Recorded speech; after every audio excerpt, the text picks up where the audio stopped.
बिस्मिल्लाहिर्रहमानिर्रहीम, अस्सलाम वालेकुम। मैं हूं जमशेद खान।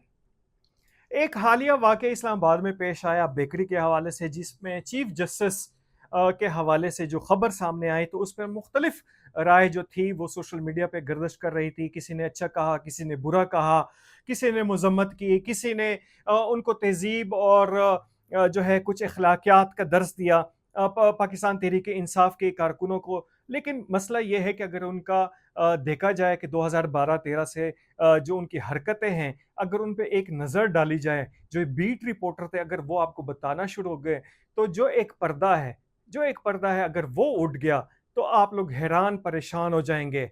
यहाँ पर मैं एक जो है सिर्फ एक दो वाक़यात का जिक्र करूँगा कि जो दरना था, मशहूर ज़माना जो दरना था, जो रियासत मदीना के क़याम की शायद पहली ईंट थी, उसमें क्या कुछ होता रहा, तो आप लोग हैरान हो जाएंगे। जब ये धरना जो है यहाँ पर पार्लियामेंट हाउस के सामने पहुंचा, यहाँ पे पड़ाव डाला गया, तो एक तरफ तो यहाँ पर पाकिस्तान टेलीविजन के पास जो थे, पाकिस्तान अवामी तहरीक वालों ने यहाँ पे पड़ाव डाला, तो दूसरी जाने जो प्रेड एवेन्यू है यहाँ पर, और इसके साथ ही यहाँ पर जो उसकी जो पुश थी, यहाँ पर कंटेनर की पुश जो थी वो पार्लियामेंट हाउस की तरफ थी पाकिस्तान तहरीक इंसाफ की, और इस तरफ जो है यहाँ पर कारकुन बैठे रहते थे। अब बात यह है कि यहाँ पर मुल्क भर से मुख्तलिफ जो मीडिया की टीमें हैं, कराची से लाहौर से यहाँ पर पहुँच चुकी थी, और ये वक्तन फ़वक्तन हम लम्हा बलम्हा जो है दिन रात करके इसकी मॉनिटरिंग करते थे, यहाँ पे खबरें देते थे। तो ऐसा ही हुआ, जब यकसानियत का शिकार हो गए, तो हेड ऑफिस से कहना शुरू हो गया कि भाई कुछ नया करके दें, कुछ नया करके दें।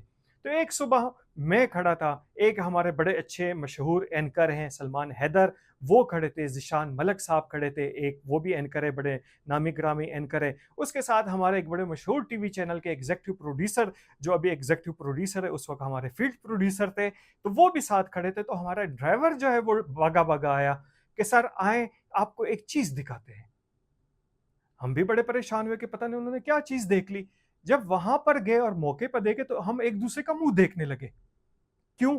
वजह उसकी ये थी कि जो प्रेड एवेन्यू की जो पार्लियामेंट लॉजिस के सामने जो दीवार है, उस दीवार के बैक साइड पे कंडोम ही कंडोम पड़े हुए थे। लिटरली कंडोम ही कंडोम पड़े हुए थे, और एक कतार में पड़े हुए थे इस्तेमाल शुदा।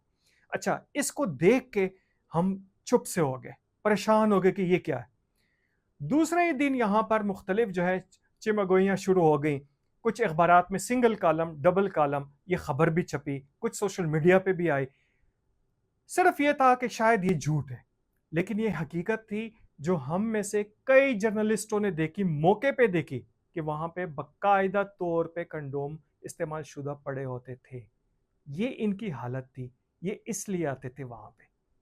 दूसरी बात सुने कि अभी जो मौजूदा यहाँ पर स्पीकर खैबर पख्तूनख्वा जो है असेंबली के जो स्पीकर हैं, बाबर सलीम स्वाति साहब, ये भी आते थे। ये बड़े एक चुपचाप किस्म के बंदे थे, वहाँ पे सीढ़ियों में बैठे रहते थे अपने बेटे हमजा के साथ। हम भी वहाँ पे होते थे, गपशप लगी रहती थी।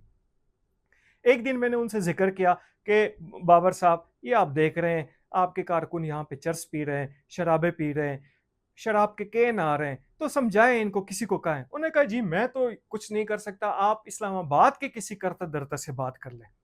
और हमने जब एक करता धरता को पकड़ा, उनके हाथ में उस वक्त भी 20 लीटर का केन था, एक वाइट कलर का।